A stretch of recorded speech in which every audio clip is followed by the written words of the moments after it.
Welcome back. I wanted to share with you guys a Kundalini story, just in case something like this ever happens to you, because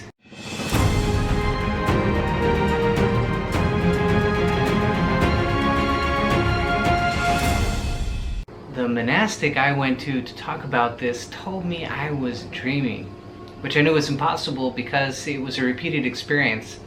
Every time I would meditate, mostly in the evening, it would happen when I was more relaxed and having a longer meditation. So, story time. And this took place in the ashram. It must have been within a year of me coming into the ashram, because I was still in the same original room that they had given me, which is another funny story. It was the room closest to the train tracks. Nobody bothered to mention that to me the first night. And I woke up at 3 a.m. To the sound of intense rumbling. I saw the pictures on the wall going like this, and for a split second, you know, when you first wake up, you're not quite there, right? And for that split moment, I swear to God, I thought the train was gonna come in one window and go out the other. That's what it felt like. But anyway, the first time this happened to me, I was completely exhausted. I had been working in the gardens all day. I came back to my room. We had worked on a project very late in the evening, completely sacked out. And I thought to myself, you know what? I just want to sleep. That bed looks so inviting. I just want to sleep. But I gotta practice my meditation technique. I gotta practice my kriyas. So I sat down and I started practicing kriya. I'm not sure how much time went by, but I suddenly noticed I was no longer practicing kriyas. I was so tired, I forgot to practice kriya, and my mind went on automatic and I started to practice Hong Sa. So here I am practicing Hong Sa, and I'm like, well, maybe I should switch back to kriya, and I should finish those out. But the feeling that I was feeling was so relaxed. I was so deep into the technique. I thought, you know what? Forget it. I'm gonna stick with what I got. I'll just do this for a little while longer, and then I'll quit. Suddenly, I was meditating and I noticed that I was no longer doing Hong Sa. In fact, I wasn't doing anything. I was not thinking. Everything had become very, very slow. And in that moment, the entire room around me started to spin. It felt like someone had picked up the world, or at least picked up my entire building and was just spinning it like this. And I was not prepared for this at all. I freaked out. And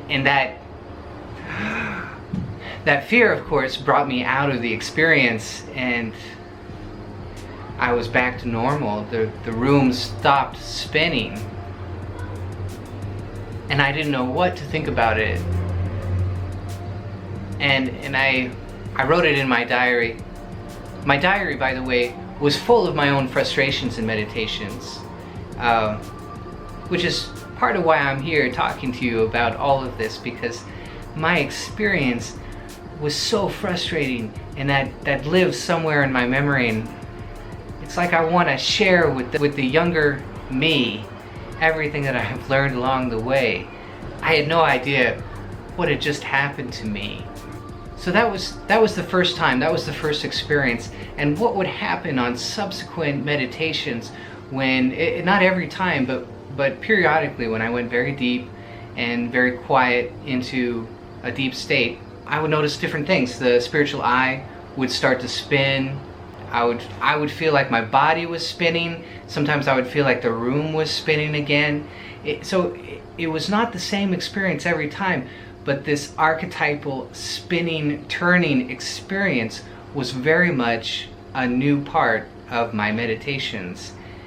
And it was at that point I was in an ashram. I went to one of the brothers, and I picked the one that I thought would have the most experience. He had been there a very long time. he and I had not gotten off on the best feet.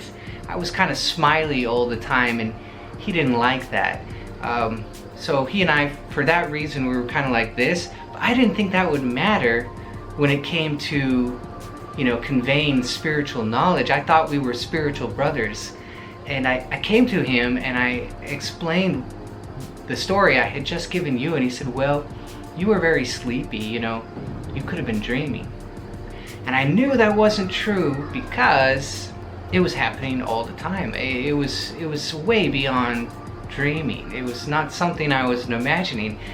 And that's the frustration that you might encounter in a spiritual practice, is that there's no one to talk to about some of these experiences that you might have, and there's no one that can unravel it for you and help you figure out what you're experiencing. So I really hope that my channel here on YouTube is giving you a voice, that this yoga journey nation we got going on this little channel here gives you a room which is a safe place to come and ask questions and talk about your experience and try and unravel it, because we got a lot of answers here. So let's answer my question.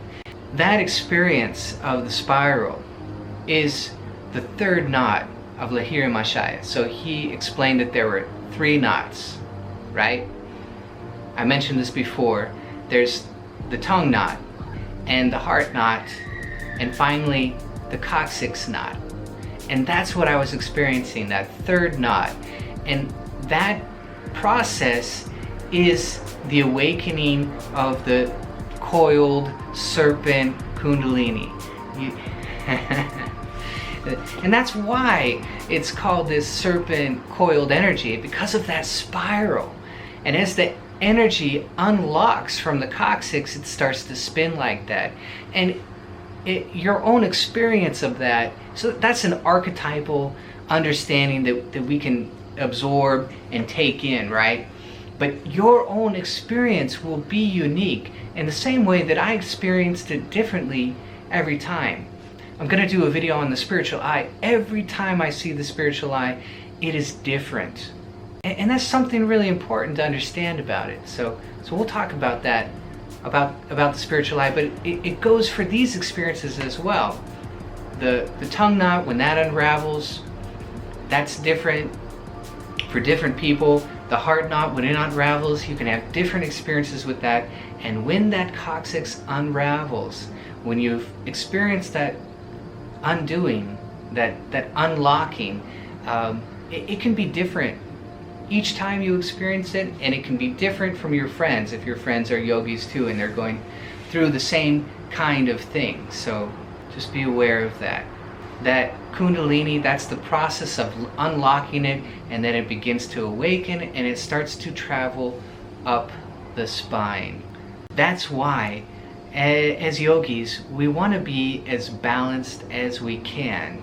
Now, balanced doesn't mean tense. It doesn't mean, you know, we have to be like this, you know, tight. It doesn't mean locked down. It means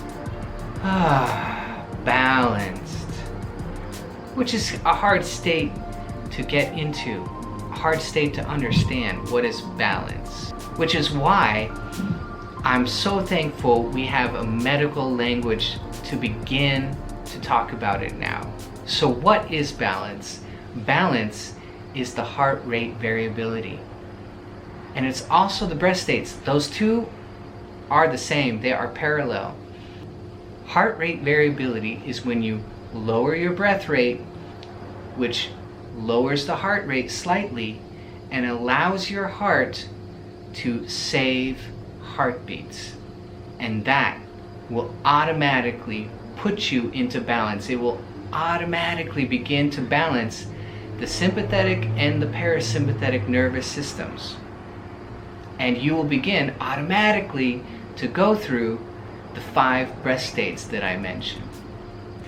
So this was a quick story. I just wanted to share that with you in case there's anybody out there that's beginning to experience some of those things. And it can be alarming because you if you don't have a voice out there telling you it's okay, that it's natural, that it's a natural process. Here in the West, we don't have built-in support systems for people who are going through Kundalini. There are some psychologists that have tried to make headway into that realm, but it's not as prevalent as we could hope for. Anyway, I just want to add my small voice to this and give you a safe place, another voice saying it's okay. Thanks for watching. Be sure to hit subscribe, hit that little bell so you make sure you catch all my videos, because we'll be back to talk more about Kundalini, the breath states, heart rate variability, and any other yogic meditative questions you might have.